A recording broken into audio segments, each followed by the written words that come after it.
Queridos oyentes, mi nombre es Emerson Ayala, estudiante de la clase de Historia de Honduras en la Universidad Católica de Honduras, Nuestra Señora Reina de la Paz.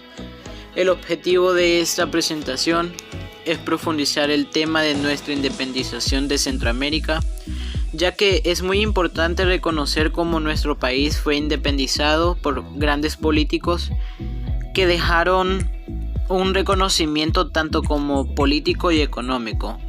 En este podcast incluiremos cómo fue basada cada uno de sus acontecimientos. Sigamos con el gobierno de Manuel Zelaya y los hechos del 28 de junio del 2009.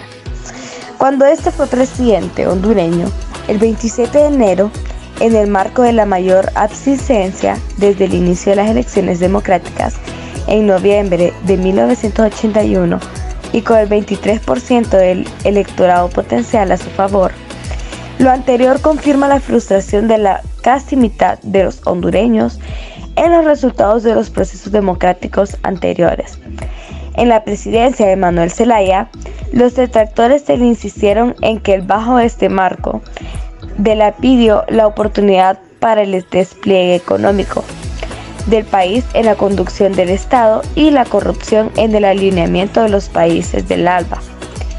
La revisión de la fórmula de los combustibles, los incrementos salariales a los empleados públicos y privados, la negligencia en atender problemas inmediatos, que en ese entonces era la gripe H1N1 en la crisis financiera mundial, en perpetuarse el poder por medio del proyecto de la cuarta urna serían los factores que explicarían el fracaso y democramiento legal de Manuel Zelaya.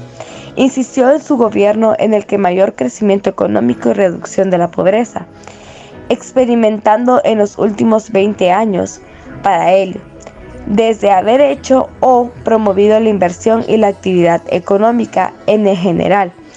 Él decía que rebajar las tasas de intereses para vivienda y producción, que reproducir el valor de la energía eléctrica a familias de bajos recursos en lempiras por medio del galón de combustible mediante la revisión de su fórmula.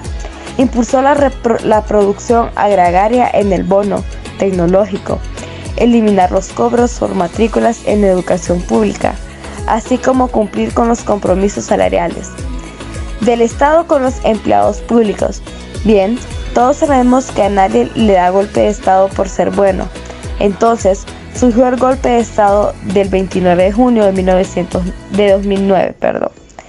Fue aquí donde tomaron posiciones militares, pero bueno, voy a hablar sobre lo que sucedió en esta fecha. Luego de esto, les vengo con esta grandiosa pregunta. Si los acontecimientos del 28 de junio no hubiesen ocurrido, ¿cómo consideraría que sería la realidad racional en la actualidad?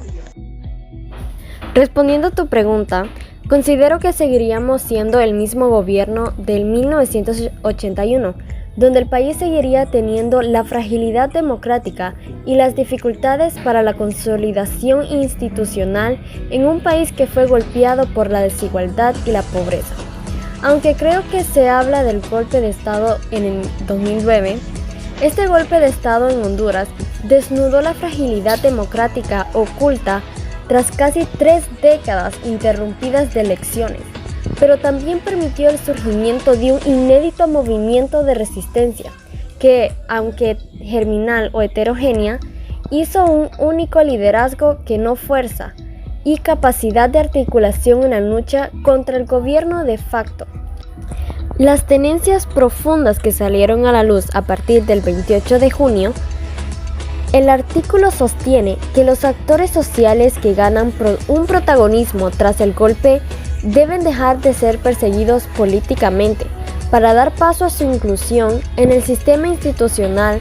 De lo contrario, se corre riesgo de negar la representación, y esto es una parte importante de la sociedad hondureña, y con ello profundizar la inequidad social y política. Una mayor diferenciación y complejidad social que en correspondencia demanda un cambio en la manera de dialogar y debatir de reconocer la pluralidad de visiones sobre la gestión de la sociedad, ver más allá del color partidario y sobre todo de aceptar que proyectos políticos alternativos tienen el derecho de optar y ejercer la dirección del gobierno. Queridos amigos, y recuerden lo que les dije, hay que ver más allá del color partidario y sobre todo de aceptar que proyectos políticos alternativos tienen el derecho de optar y ejercer la dirección del gobierno. No nos dejemos engañar por gobiernos. Esto ha sido todo por el día de hoy. Esperamos que se lleven otro pedacito de la historia de nuestro país con ustedes. Nos escuchamos en el próximo podcast. Esto es Historia de Honduras.